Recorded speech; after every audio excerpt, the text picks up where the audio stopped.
ಪ್ರಿಯರೇ, ದೇವರು ಒಳ್ಳೆಯವರು, ಒಳ್ಳೆಯದನ್ನೇ ಮಾಡುವವರಾಗಿದ್ದಾರೆ. ಸತ್ಯದ ಆತ್ಮನು ನಮ್ಮ ಆಂತರ್ಯವನ್ನು, ನಮ್ಮ ಅಂತರಾಳವನ್ನು, ನಮ್ಮ ಜೀವಿತವನ್ನು, ನಮ್ಮ ಹೃದಯವನ್ನು ಸತ್ಯವಂತರನ್ನಾಗಿ ಮಾಡ್ತಾನೆ. ಅನೇಕರಿಗೆ ಅನೇಕ ಕಾರ್ಯಗಳಲ್ಲಿ ತಪ್ಪಾದಂಥ ಮನೋಭಾವ ಇರಬಹುದು. ಆ ಮನೋಭಾವ ನಮ್ಮನ್ನು ದುರ್ನಡತೆ, ವಂಚನೆ ಅಥವಾ ಮತ್ತೊಬ್ಬರ ಕುರಿತು ಮಾತನಾಡುವಂತಹ ಚಾಳಿಯನ್ನು ಬೆಳೆಸಬಹುದು.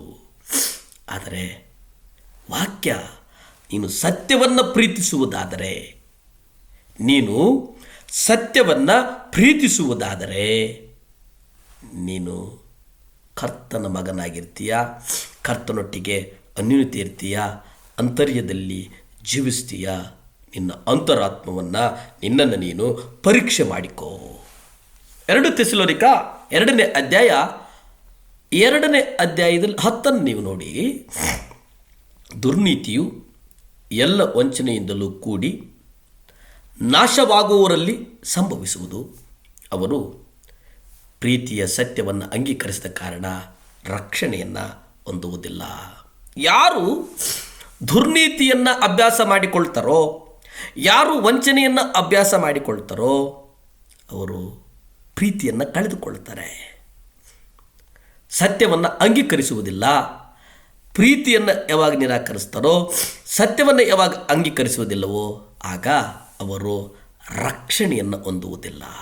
ಈ ವಚನ ಪ್ರೀತಿಸುವುದನ್ನು ಕಡೆಗಣಿಸುವುದರ ಬಗ್ಗೆ ಉಲ್ಲೇಖಿಸುತ್ತದೆ. ಸತ್ಯವನ್ನು ಪ್ರೀತಿಸುವುದು ಎನ್ನುವಂಥದ್ದು ಸತ್ಯವನ್ನು ನುಡಿಯುವುದಕ್ಕಿಂತ ಹೆಚ್ಚಾದದ್ದು.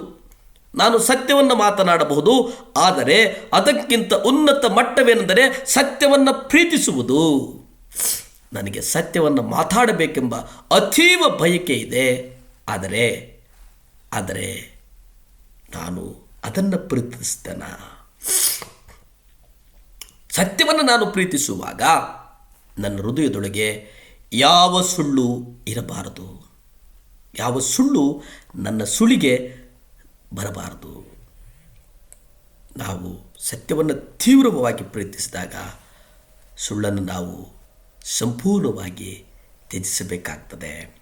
ಅಲ್ಲೇ 2ನೇ ಥೆಸಲೋನಿಕದವರಿಗೆ ಬರೆದಂಥ ಪತ್ರಿಕೆ 2ನೇ ಅಧ್ಯಾಯ 11ರಲ್ಲಿ ನೀವು ನೋಡಿ. ಇದೇ ಕಾರಣದಿಂದ ದೇವರು ಬಲವಾದ ಭ್ರಮೆಯನ್ನು ಅವರಲ್ಲಿಗೆ ಕಳುಹಿಸಿ ಅವರು ಆ ಸುಳ್ಳನ್ನು ನಂಬುವಂತೆ ಮಾಡುತ್ತೇನೆ. ವಚನ ಭಾಳ ಸ್ಪಷ್ಟವಾಗಿ ವಚನ ಹೇಳ್ತದೆ. ಅದರ ಪರಿಣಾಮವಾಗಿ ತಿಳಿಸಿದರು. ಸ್ವತಃ ದೇವರೇ ಅಲ್ಲಿ ಭಾಳ ಸ್ಪಷ್ಟವಾಗಿ ಹೇಳ್ತಾರೆ. ಪ್ರಿಯ ಸ್ನೇಹಿತರೆ, ಒಂದು ವೇಳೆ ನೀನು ಸತ್ಯವನ್ನು ಪ್ರೀತಿಸದೆ ಹೋದರೆ ನಾನು ನಿಮಗೆ ನೇರವಾಗಿ ಹೇಳ್ತೇನೆ, ಸರ್ವಶಕ್ತನಾದಂಥ ದೇವರು ನಿನ್ನನ್ನು ವಂಚಿಸಲಿದ್ದಾರೆ. ಅಂದರೆ ಸರ್ವಶಕ್ತ ದೇವರು ನಿನ್ನನ್ನು ವಂಚಿಸಲಿದ್ದಾರೆ. ಸೈತಾನನು ಒಬ್ಬ ವಂಚಕನಾಗಿದ್ದಾನೆ. ಅತಿ ಆಸೆ ನಿನ್ನನ್ನು ವಂಚಿಸುತ್ತದೆ. ನಿನ್ನ ಹೃದಯವು ವಂಚನೆಯ ಸ್ವಭಾವದ್ದಾಗಿದೆ. ಇವೆಲ್ಲದಕ್ಕಿಂತ ಹೆಚ್ಚಾಗಿ ಒಂದು ವೇಳೆ ನಿನ್ನ ರಕ್ಷಣೆಗೆ ಒಂದೇ ನಿರೀಕ್ಷೆಯಾಗಿರುವ ಸರ್ವಶಕ್ತನಾದ ದೇವರು ನಿನ್ನನ್ನು ವಂಚಿಸಲು ನಿರ್ಧರಿಸಿದರೆ ನಿನಗೆ ಯಾವ ನಿರೀಕ್ಷೆಯೂ ಇಲ್ಲ. 2 ಥೆಸಲೋನಿಕ 2ನೇ ಅಧ್ಯಾಯ 11ರಲ್ಲಿ ನೋಡ್ತೇವೆ.